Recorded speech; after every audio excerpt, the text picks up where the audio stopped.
ಸಿಂಹರಾಶಿ, ಬೇರೆಯವರ ಸಂತೋಷಕ್ಕೆ ಪಾತ್ರರಾಗ್ತೀರಿ. ನಿಮ್ಮಿಂದ ಬೇರೆಯವರು ಸಂತೋಷವನ್ನು ಹೊಂದುತ್ತಾರೆ. ಜೊತೆಗೆ ಬೇರೆಯವರು ಕೂಡ ಬಹಳ ಸಂತೋಷದಿಂದ ನಿಮ್ಮನ್ನು ಸೇವಿಸ್ತಾರೆ, ಅಂದರೆ ನಿಮ್ಮನ್ನು ಗೌರವಿಸ್ತಾರೆ, ನಿಮ್ಮ ಮಾತಿಗೆ ಆದ್ಯತೆಯನ್ನು ನೀಡ್ತಾರೆ ಅಂತ ಅರ್ಥ. ದುಬಾರಿ ವಸ್ತುಗಳ ಖರೀದಿಯನ್ನು ಮಾಡೋದು ಬೇಡ ಅನ್ನುವಂಥದ್ದು ಗ್ರಹಗತಿಯ ಫಲ. ಪ್ರಯತ್ನಪೂರ್ವಕವಾಗಿ ಹಠಮಾರಿತನದಿಂದ ನನಗೆ ಬೇಕೇ ಬೇಕು ಆ ವಸ್ತು ಆ ಪದಾರ್ಥ ಅಂತ ಹೇಳಿ ಅದರಿಂದ ಹೋದರೆ ಅದು ನಿಮ್ಮ ಕೈ ತಪ್ಪುವಂತಹ, ನಿಮಗೆ ನಷ್ಟವನ್ನುಂಟು ಮಾಡತಕ್ಕಂತಹ ಸಾಧ್ಯತೆ ಇದೆ. ಅದನ್ನು ಆಲೋಚನೆ ಮಾಡಿದರೆ, ನಿಜಾಣ್ಮೆಯಿಂದ ವರ್ತಿಸಿದರೆ ನೀವು ಬುದ್ಧಿವಂತರಾಗ್ತೀರಿ. ಸ್ಪರ್ಧಾತ್ಮಕವಾದಂತಹ ಪರೀಕ್ಷೆಗಳಲ್ಲಿ ಏನಾದರೂ ಭಾಗವಹಿಸುವಂತಹ ಸೂಚನೆಗಳಿದ್ದರೆ, ಆ ರೀತಿಯ ಆಲೋಚನೆಗಳಿದ್ದರೆ ಕಠಿಣ ಪರಿಶ್ರಮ ತುಂಬ ಅಗತ್ಯವಾಗಿರತಕ್ಕಂಥದ್ದು. ತಾತ್ಸಾರವನ್ನು ಮಾಡಿದರೆ ದುರಹಂಕಾರಕ್ಕೆ ತಕ್ಕ ಶಾಸ್ತಿ ಆಗ್ತಕ್ಕಂಥದ್ದಾಗತ್ತೆ. ಹಿಂದಿನ ಅನುಭವದಿಂದ ಬೇಸರವಾಗುತ್ತೆ. ಹಿಂದೆ ಯಾವುದೋ ಘಟನೆಯನ್ನು ಅಥವಾ ಯಾವುದೋ ಒಂದು ಸಂದರ್ಭವನ್ನು ನೀವು ಪ್ರತ್ಯಕ್ಷವಾಗಿ ನಿಮ್ಮ ಅನುಭವಕ್ಕೆ ತಂದುಕೊಂಡಿರ್ತೀರಿ.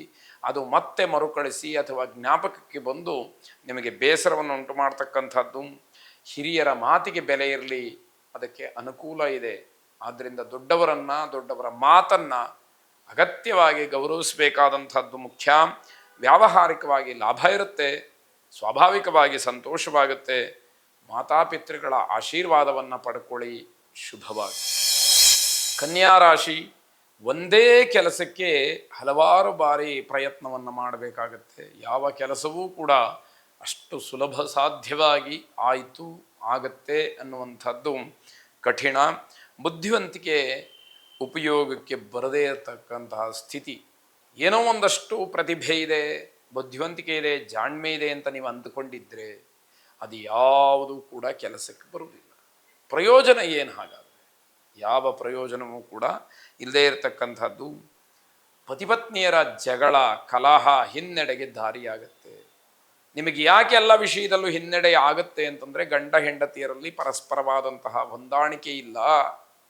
ಆ ಜಗಳ ಅಥವಾ ಏನೋ ಮಾತಿಗೆ ಮಾತು ಬೆಳೀತಕ್ಕಂಥದ್ದು, ವೈರುಧ್ಯವಾದಂತಹ ತೀರ್ಮಾನಗಳು, ಮನೆಯಲ್ಲಿ ಅಶಾಂತಿ, ಇವೆಲ್ಲವೂ ಕೂಡ ಎದ್ದು ತೋರ್ತಕ್ಕಂಥದ್ದಾಗತ್ತೆ.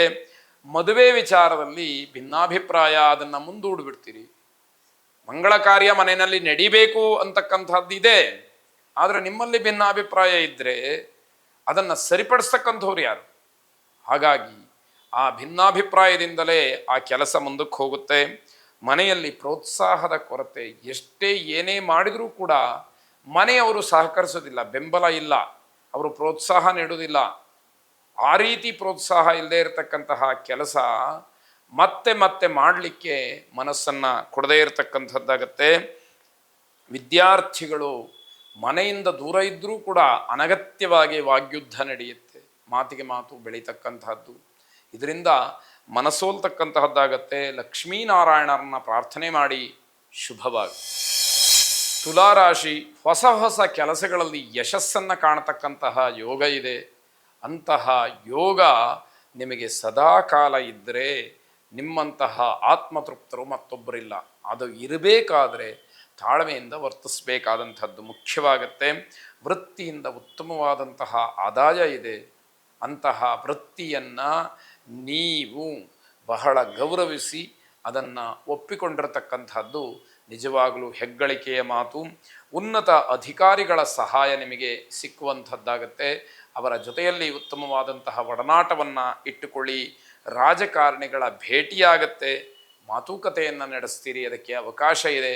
ಯಾವುದೇ ರೀತಿಯ ಭರವಸೆಗೆ ಅಥವಾ ಆಮಿಷಕ್ಕೆ ಒಳಗಾಗದೇ ಇರತಕ್ಕಂಥದ್ದು ಬಹಳ ಒಳ್ಳೆಯದಾಗಿರುತ್ತೆ.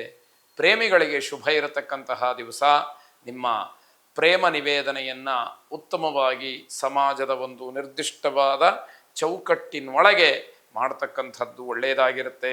ನಿಮ್ಮ ಅಭಿಪ್ರಾಯಗಳನ್ನು ನಿರ್ಧಾರವಾಗಿ ಹೇಳಬೇಕು, ಖಡಾಖಂಡಿತವಾಗಿ ಅಭಿಪ್ರಾಯವನ್ನು ಸೂಚಿಸಬೇಕು. ಇಲ್ಲದಿದ್ದರೆ ಅದು ಯಾವ ಮಾತಿಗೂ ಕೂಡ ಬೆಲೆ ಇಲ್ಲದೆ ಇರತಕ್ಕಂಥದ್ದಾಗತ್ತೆ. ದುರ್ಗಾರಾಧನೆಯನ್ನು ಮಾಡಿ, ಶುಭವಾಗಿ. ವೃಶ್ಚಿಕ ರಾಶಿ, ಒತ್ತಡದಿಂದ ಹೊರಬರೋದಕ್ಕೆ ಪ್ರಯತ್ನವನ್ನು ಮಾಡಿ. ಹಲವಾರು ರೀತಿಯ ಒತ್ತಡಗಳಲ್ಲಿ ನೀವು ಸಿಲುಕಿದ್ದೀರಿ. ಅಥವಾ ಒತ್ತಡ ನಿಮ್ಮನ್ನು ಯಾವುದೇ ರೀತಿಯ ನಿರ್ಧಾರವನ್ನು ಮಾಡಲಿಕ್ಕೆ ಬಿಡ್ತಾ ಇಲ್ಲ ಅಂತ ಆದರೆ ಅದರಿಂದ ನೀವು ಹೊರಬರಬೇಕಾದಂಥದ್ದು ಬಹಳ ಮುಖ್ಯವಾಗುತ್ತೆ. ಅನಾರೋಗ್ಯ ನಿಮಗೆ ಹಿಂಸೆಯನ್ನು ಕೊಡುತ್ತೆ, ಆರೋಗ್ಯ ಸುಸ್ಥಿತಿಯಲ್ಲ, ನಿಮಗೆ ಯಾವ ಕೆಲಸವನ್ನು ಮಾಡೋದಕ್ಕೂ ಕೂಡ ಅದು ಆಸ್ಪದವನ್ನು ಕೊಡ್ತಾ ಇಲ್ಲ. ಜೀವನದಲ್ಲಿ ಕಹಿ ಘಟನೆ ನೆನಪಾಗ್ಬೋದು, ನನಗೆಲ್ಲಾದರೂ ಈ ರೀತಿ ಆದರೆ ಅಂತಕ್ಕಂತಹ ಋಣಾತ್ಮಕವಾದಂತಹ ಯೋಚನೆಗಳು ಬರುವಂತಹ ಸಾಧ್ಯತೆ ಹೆಚ್ಚಾಗಿ ಕಾಣ್ತಾ ಇದೆ. ನಿಮ್ಮ ಪ್ರಗತಿ ಬೇರೆಯವರಿಗೆ ಹೊಟ್ಟೆ ಕಿಚ್ಚನ್ನು ಉಂಟು ಮಾಡುತ್ತೆ. ಮನೆಯಲ್ಲೇ ಇದ್ದು ತಂದೆ ತಾಯಿಗಳು ಯಾವ ರೀತಿಯಲ್ಲಿ ನೋಡ್ಕೊಳ್ತಾರೆ, ಯಾವ ರೀತಿಯಲ್ಲಿ ಮೇಲೆ ಬರ್ತಾ ಇದ್ದಾರೆ ಅಂತಕ್ಕಂತಹ ಯೋಚನೆ ಬೇರೆಯವರಿಗೆ ಹುಟ್ಟುತ್ತೆ. ಅದರಿಂದ ಹೊಟ್ಟೆ ಕಿಚ್ಚು ಶುರುವಾಗುತ್ತೆ. ದಾಂಪತ್ಯ ಜೀವನದಲ್ಲಿ ಸಾಮರಸ್ಯ ಇರತಕ್ಕಂಥದ್ದು ಬಹಳ ಮುಖ್ಯವಾಗಿ ಆ ಭಗವಂತನ ಅನುಗ್ರಹ ಅಂತ ಹೇಳಬೇಕು. ಮನೆಯ ವಾತಾವರಣ ಶುಭವಾಗಿರತಕ್ಕಂತಹ ಸಮಯ. ಚಂಡಿಕಾ ಪಾರಾಯಣವನ್ನು ಮಾಡಿಸಿ ಆ ಚಂಡಿಕಾ ದುರ್ಗಾ ಪರಮೇಶ್ವರಿ ನಿಮ್ಮೆಲ್ಲ ದುರಿತಗಳನ್ನು ದೂರ ಮಾಡಿ ಶುಭವನ್ನು ಉಂಟು ಮಾಡಲಿ. ಒಳ್ಳೆಯದಾಗಲಿ.